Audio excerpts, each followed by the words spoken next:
Hey,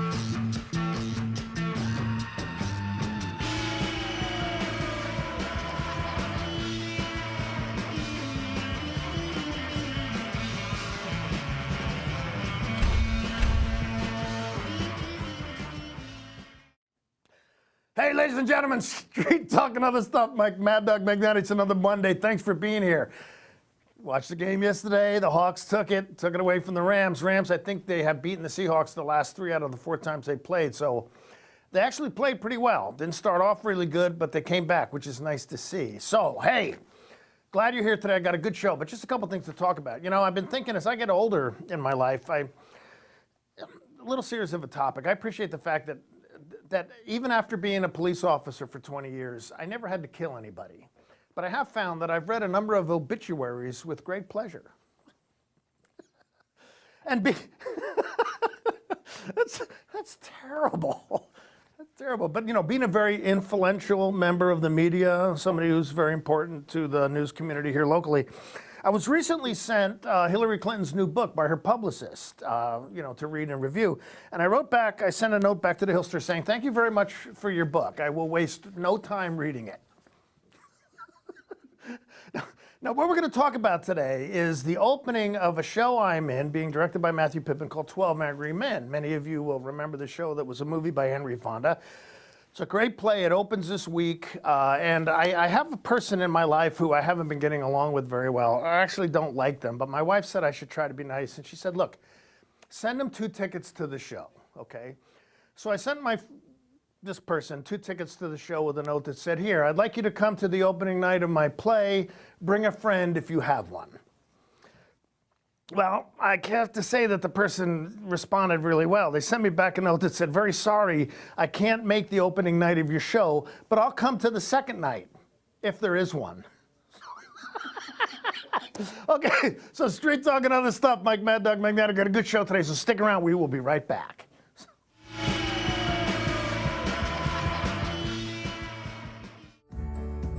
Having a relationship with your pediatrician is so important. Feeling that sense of trust, that is priceless. I tell everybody about CBCH. I love it there.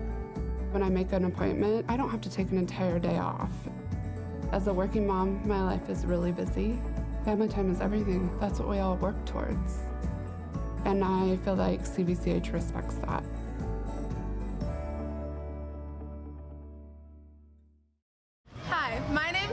And I'm Ashley, and we'd like to invite you to this year's Wenatchee Mini Maker Fair. It will be held on October 21st at the Wenatchee Convention Center, and guess what? It's free! Wenatchee Mini Maker Fair allows people to show, sell, and demonstrate what they've made to the community. This year there will be a variety of booths, everything from art to robotics, along with hands-on demonstrations and performances throughout the show. So bring your friends, bring your family, and come on down. For plumbing, heating, or cooling repair, Patriot will be right there. Is your home as comfortable as you like? This Lennox dealer can help. Make your home comfortable with a Lennox system from Patriot Plumbing, Heating, and Cooling. Call Patriot today. Patriot Plumbing, Heating, and Cooling will give your home a hug. Lennox, innovation never felt so good. Pets are not your whole life, but they do make your life whole. At Paws and Claws Veterinary Hospital, not only do they understand that fact, they live it every day. Dr. Bayes and her staff at Paws and Claws love dogs and cats so much they've dedicated their lives to the well-being of our four-legged friends. They offer compassionate care with a personal touch. Paws and Claws Veterinary Hospital on the corner of 4th and Nile in East Wenatchee, or call 888-PAWS.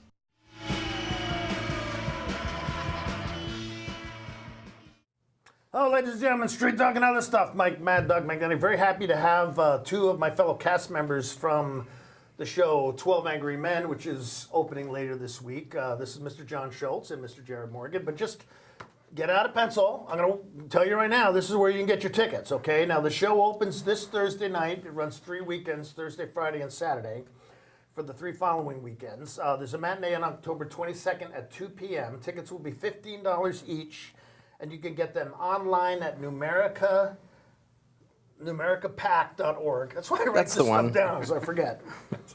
Or you can get them in person at the Riverside Playhouse, okay, which is if you go down North Wenatchee Avenue, you pass Buddy's Rental, you turn right into that driveway, the Playhouse is right down there. And also for students, there will be a student rush every night. If tickets are available, students, both high school, college, or middle school age can get in for $5. But hey, we'll talk more about that later, but I want to introduce you to these gentlemen. So this is Mr. John Schultz. Nice Good to have you, morning, Mr. Mike. Schultz, and this is Mr. Jared Morgan. Hiya. Mr. Morgan, the three of us are in the show. So how you liking it so far? You know, we've been in rehearsals for a number of weeks now. So It's been great. Really? Wonderful fun. So what's been great about it, you know, for you? Well, personally for me, what's been great about it is the fact that for the last couple of years I've been dealing with difficulties with my neck and I've not been able to be in shows. Okay. And so there have been a number of shows that I might have liked to at least try it out for and was not able to do that. And so when this came along, not only is this a great play, but I was able to try out for it. So personally, that made it quite wonderful. Okay, so you've got an involvement in community theater for quite some time, right?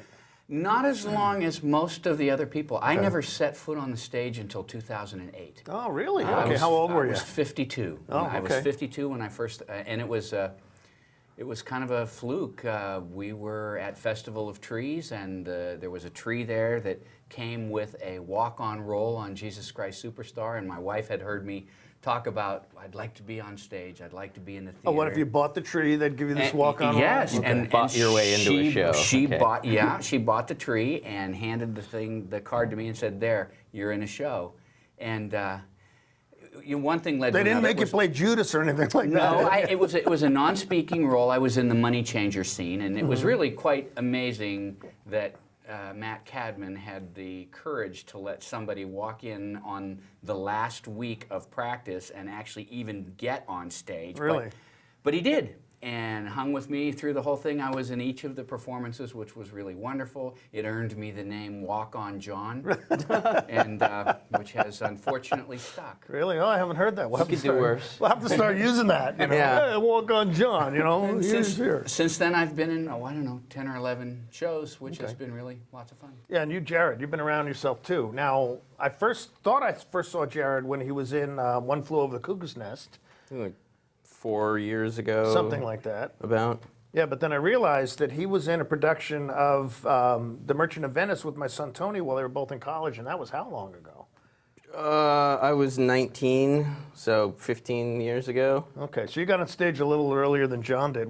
Tell us your experience a little bit. Well, I bought 40 square feet of sod, so they let me play Shylock. And All right, good. no, I was going out with a girl that was doing shows, and I wound up running sound for that Noel Coward show. I'm forgetting the name, but then I auditioned for the next one. Light Spirit? Yes. Really? That's okay. the one. All right. So how old were you? Were you in college back then? I was almost 19. Yeah. Okay. All right. Now, Matthew Pippin, who's the director of the show, I've had Matthew on a couple times. He's bragged about how many shows you and he have done together over the course. You know, tell us a little bit about that, because what is it like? I think 28, this is something like- 17 Yeah. or 18. We wound up doing 15 or 16 shows in like 3 years. Right. Well, neither of us were employed at the time, and we just said yes to everything that came along. Yeah, and then you and he directed 10 Little Indians a number of years back too, right? Yeah. Was that the first time you directed with Matthew, or? Yeah, well, this is the first time either of us had directed at Oh, all. okay. How'd that go? Quite well. We've got a nice simpatico going on mentally. Yeah. We would sit in the opposite ends of the theater and watch the scenes and take separate notes, and we'd always write down the exact same thing. Oh, interesting. Cool. They were great. I was in that show, and they were wonderful compliments to each other. Really? Okay. Yes. They didn't argue and fight and yell and No. scream at each other, that kind No. of stuff? Matthew was, pardon me, this was just my opinion, but Matthew was very artistically oriented, and Jared was very functionally oriented. Okay, And so all right. Jared kind of kept things on track. Matthew stretched the boundaries in between the two of them. I thought the show came together well. It was- Oh, it good. was a I lot of missed it. fun. I was Yeah. out of town, you know, but I want to try out for it myself. Not that I would have got cast, because, you know, I have limited skills in some areas. But okay, now 12 Angry Men. Many of you, of the 2 or 3 older viewers who may be watching right now, will That's a joke, guys, okay? Was that written down someplace? I'm trying here. Work with me, okay? Do we have a joke sign that can fly? Exactly. Somebody should come out with a sign that says laugh. But Henry Fonda, this was a teleplay written back in 55? Something like that. Something like that? The movie was 57. I don't know when the play was written. Okay, but it was around then. But Henry Fonda saw the teleplay, really liked it, and I think he was the one who actually put the production together. Oh. Okay, but it was about 12 men in a jury about a murder trial and how they worked through the process. But the relevancy, well, why don't you guys speak about that? Because again, what do you feel about a movie that was relevant back in the 1950s? It's still relevant now, and how come? I love Matthew's story about how when he first moved to New York, like he said 2003 or 4, I think? Something like that. He knew there was a production of 12 Angry Men going on. He was going to theater school at the time, and one of his professors said, you know, don't waste your time with it. It's not relevant anymore. That was back in the 50s when there was more racial strife. It doesn't really mean anything these days. And clearly that's not the case. It's still very poignant. Very much so. Okay. So what do you think, John?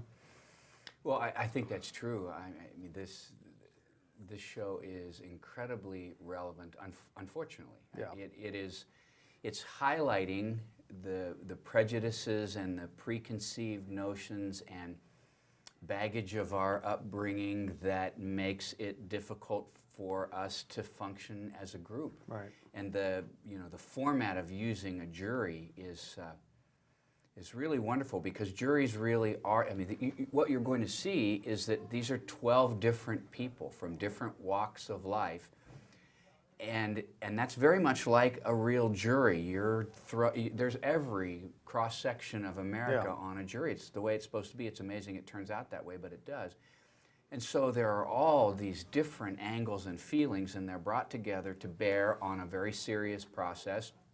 And the things that are part of what I like to just call their baggage come through. Right. And I think for the audience, the shows like this, dramas with this level of intensity, they hopefully kind of get the audience member to look at themselves a little bit. Well, see, that's what I think is exactly the point, you know. But go ahead, you were going to comment. Oh, I was saying, yeah, everybody's probably represented a little bit by one member in the show. Right, yeah. I love the idea of a bunch of different people getting locked in a room and being forced to come to an accord. Yeah, yeah, and it works really well. I mean, for having 12 people, you would kind of think, well, 12 people up there, it's going to kind of meld together and be one big mass. But actually, the personalities are so distinct and so unique that the different characterizations, in my mind, come across really well. So. Oh yeah, no, everybody has their foil in the show, so it actually makes things more distinct. Right.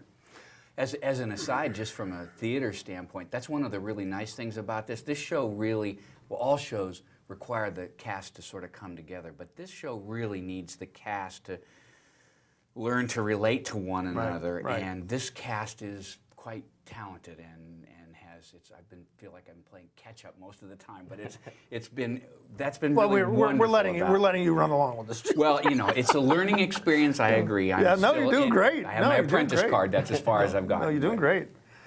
So, but that's really true about this show. I mean, if you're familiar with local theater, we have got we've got acting heavyweights here, okay, who are doing a really good job, and it's really nice seeing everybody come together and that type of stuff. Okay, now look, we're going to take a quick break, but when I come back, I want to talk more about your motivation for wanting to try out for this show, what you've done with your characterizations and how you feel about it, what the differences you see between yourself and the other characters, and how, well, you see where I'm going with this, okay? Sure. Okay, but street talking other stuff. We're talking to Mr. Jared Morgan and Mr. John Schultz and Mike Mad Dog Magnati. We are 3 members in the cast of 12 Angry Men, which is going to open this Thursday night. It's going to run Thursday, Friday, and Saturday. This weekend, Thursday, Friday, and Saturday from the 19th to the 21st. Then the following weekend again, Thursday, Friday, Saturday, 26th, 27th, and 28th. All shows are at 7:30. Tickets are $15 each, and there will be a matinee on Sunday, October 22nd at 2 p.m. Now, tickets can be bought at numericapact.org, or you can get them at the door if they haven't been sold out. And for those of you students that are watching, if you come and there's seats available, students from anywhere middle school up to college age showing your student ID can get a student rush ticket for $5. And this is a good one for students because of the relevancy and the history involved and how it relates to what we're going on now in our society. But Street Talk and other stuff. Mike Mad Dog Magnati, stick around. We'll be right back.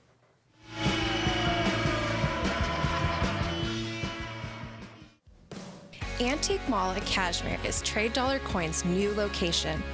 Whether you're in search for coins, currency, gold, or silver, you'll find what you're looking for. From coin enthusiasts to avid collectors, find coins rarely seen from around the world. Whether you're buying or selling or need supplies, Trade Dollar Coins is the place to be. Located in Antique Mall at Cashmere. Open 7 days a week. No matter what your age or ailment, when you wake up each day with a sense of purpose, life has meaning and joy. Just wait a while, it'll get in the hole somewhere. Helping you do this is our purpose. Highgate Senior Living, each day to the fullest. The best thing about my life right now is me. If you are looking for dependable car service and repair, visit the good guys at Quick Lube and Tune. They've been keeping cars and trucks in the Wenatchee Valley running smooth for 35 years. Quick Lube and Tune is your hometown shop for a 10-minute oil change, complete tune-ups, alignments, brakes, mufflers, air conditioning service, and more. Get more life out of your vehicle by bringing it to the local guys you can trust at Quick Lube and Tune on South Wenatchee Avenue.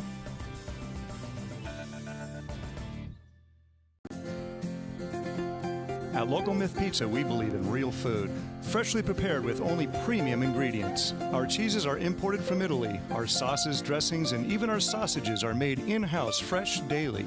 Featuring Northwest craft beers and 30 Chelan Valley wines and ciders. Family fun and amazing food. Eat local, drink local, and be local at Local Myth Pizza. Come see why Sunset Magazine says you can't beat Local Myth Pizza.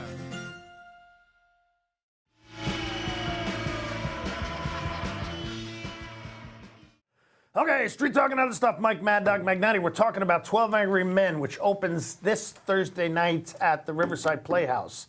Mr. John Schultz and Mr. Jared Morgan are here with me today. Well, all three of us are in this cast, and I'm having fun.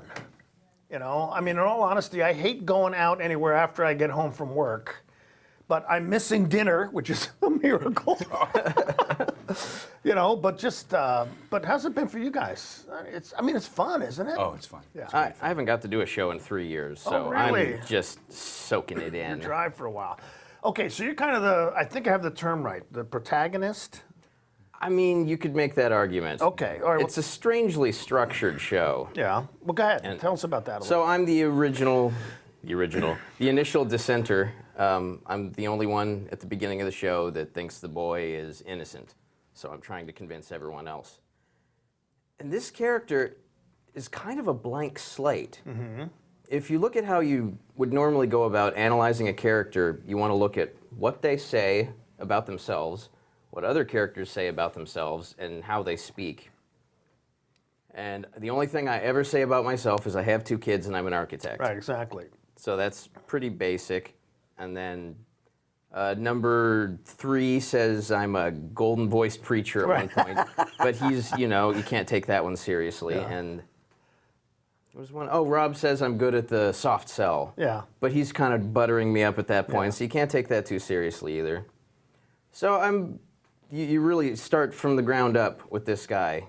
You don't have much to work with. Well, you may have said something Freudian just a minute ago. Did you catch it? No. Did you hear what he said? He said he's the one person on the jury who believes the guy is innocent. But in reality, your character never says that. Oh, that's true. Remember? Yeah. Your character comes out and says, I don't know. I just got a question. I mean, this is a 16-year-old boy we might be sending to his death. Okay. Yeah, so he yeah. just... All right, good. Yeah. Good job. So, no, but you're doing well. You're playing it really good. It's believable. And how about you, your character? Well, what's the biggest acting challenge, you know? The biggest acting challenge. The biggest acting. Well, first of all, I'm juror number 9, or who is often referred to as the old man. Right. You don't really learn much about me. You don't know anything about what I've done in my life. You don't really know anything about my personal life. None of those questions come up. my role is actually to be the wingman. I am in support of juror number 8, and I do that through, I guess, the characterization of being an old man with some life experience, and that's kind of what I bring to this. The difficult part is Matthew wants me to appear 80, and I'm having some. This is good. This is good. I'm having some difficulty appearing to be the oldest person in the show, but in any event, that's not true. The difficult part of this role is that it has long pauses of silence. I don't speak a lot, and that makes it. That is just difficult. It's difficult to follow a play where you can go several pages without saying anything, because the object is to not look like all of a sudden you're speaking. Right. You sit there not acting until you have a line, and then you act. And audiences pick that up very quickly. They're very savvy about stuff like that. So that's kind of a challenge. Okay. Well, John didn't say this. He was being kind. Okay. But this is his character and I kind of indirectly interact because I kind of stand up for him because he's the old man. John's actually younger than I am. And then one day Matthew told John, "Don't cross your legs like that because we want you to look arthritic." And I would go, "My God, I'm the one with the arthritis in the hips here. I can't cross my legs." But yeah, so I don't know. I think that's kind of cool. But I stand up for him because he reminds me of my father, okay? So you have a charming Super Mario thing going on here. I think that takes 10 or 20 years off. I guess so. I get my propensity to violence, okay? Oh, yeah.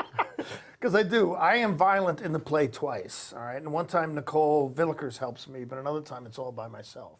And I just think it's funny because, like, one of the characters who I threaten has probably got 20 years younger on me. But here I am telling him, you say things like that to him again, and I'm going to lay you out, Oh, we believe it. Okay, cool, good. Yeah, it looks good. Good. It's frightening. Well, that's just the hidden rage that I hold inside, okay? Okay, so challenges you guys have had. Has there been things you've had to work past to be able to, things about your character you didn't like, or just things that Matthews wanted portrayed that took a little bit for you to get there? Anything like that?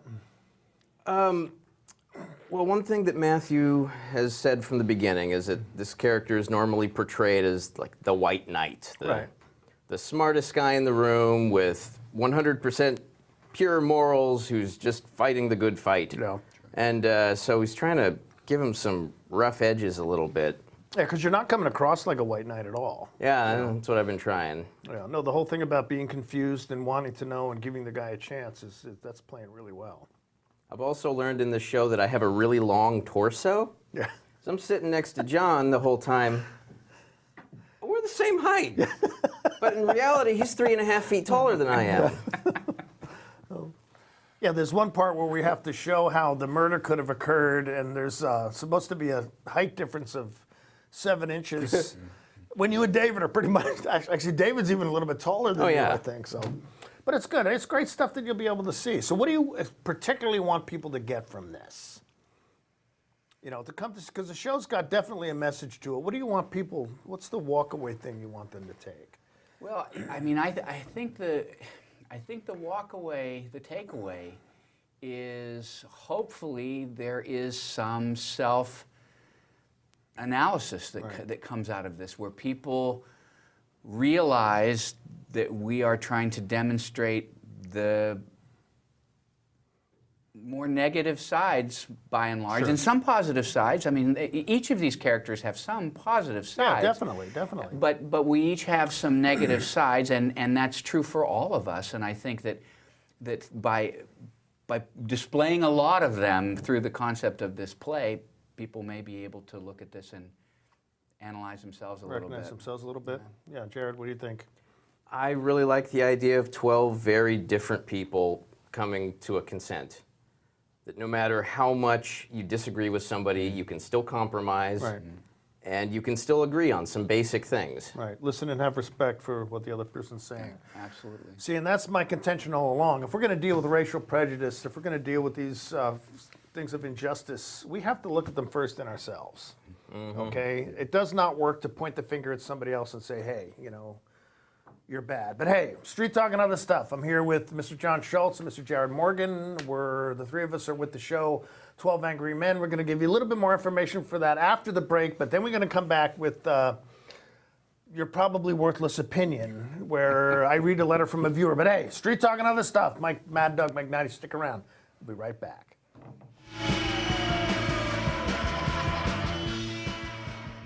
To NCW Life News, I'm Grant Olson. Of the NCW Life Legislative Hotline, I'm Steve Hare. I'm Eric Grandstrom with NCW Life Sports. And now, your weather forecast for north central Washington. We're here at the downtown fire station right now. Dry and warm weather pattern for Friday. Considering that we're supposed to be 103 degrees today, how do you keep these guys cool? And this just in, traffic is slowed in the Orondo area as firefighters attack a brush fire. Right here on NCW Life News. Lake Chelan mailboxes find solutions and the best price for all your shipping needs, including UPS, FedEx, and the U.S. Postal Service. We offer a variety of services including quality copies of all sizes, faxing, scanning, sending and receiving email, laminating, and notarizing. Enjoy browsing through our large selection of greeting cards. Lake Chelan mailboxes supports our military, fire victims, and our community. Come see us at the Plaza in Lake Chelan. Yes, we are live from Studio 2. And I am Dan Koontz. This is Wake Up Wenatchee Valley. We got news, we got sports, we got weather, we got obscure holiday, today in history, birthdays. Tom Potter joins me in studio. How are you? And Rod Cool is my guest today. The expert is Bonnie Orr. We're broadcasting live from Studio 4, from Studio 2, Studio 7 here in downtown Wenatchee. Time for the obscure holiday of the day. Your dog to work day. Beautician's Day. It's National Selfie Day, and in honor of National Selfie Day, I'm going to take a picture of myself. Wake Up Wenatchee Valley. Mornings at 7 o'clock on the NCW Live channel. Dear Mary Maids, please clean the kitchen, and the cabinets, and the floors, and the chairs. And I wish you could clean the dog. Colin is now feeding himself. Thanks, Megan. Hi, Megan. No worries. We got it all cleaned up. Let's hope Colin gets past the spaghetti flinging stage soon. Till then, we've got you covered. See you next time. Mary Maids.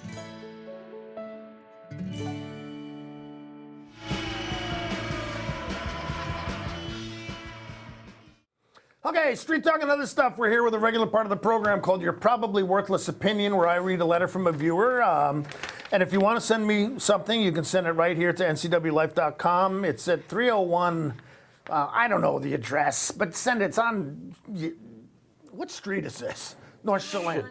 201 Chelan Avenue, South Chelan Avenue. Or you can email it to me, maddog@nwi.net. But this is the one I got. Dear Mad Dog, I watch with interest your two shows regarding whether or not the name of Lee Elementary School should be changed. While I felt the two folks you interviewed were articulate and respectful, I found your lack of commitment on the issue and your I wish people would tell me what they really think, okay? Yeah. I found your lack of commitment on the issue and your wishy-washy failure to take one side or the other pretty consistent with your usual non-committal attitude. Why don't you be a man and show some courage and take some stand on something? I suspect, though, that I would think your opinions are worthless if you ever had one.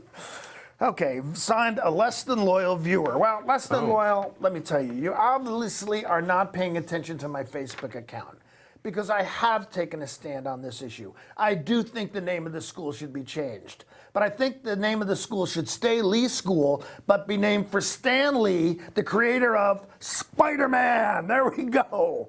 Okay, now wouldn't that look great if that was on Lee Elementary School over in East Wenatchee? Okay, so there's my opinion.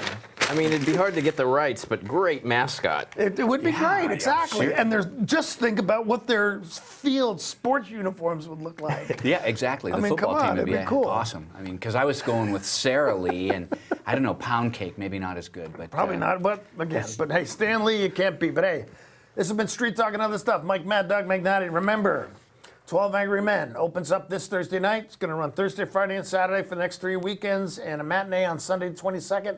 We'll see you there. Come see Thanks us. for coming. Next week, we'll be back. Bye-bye.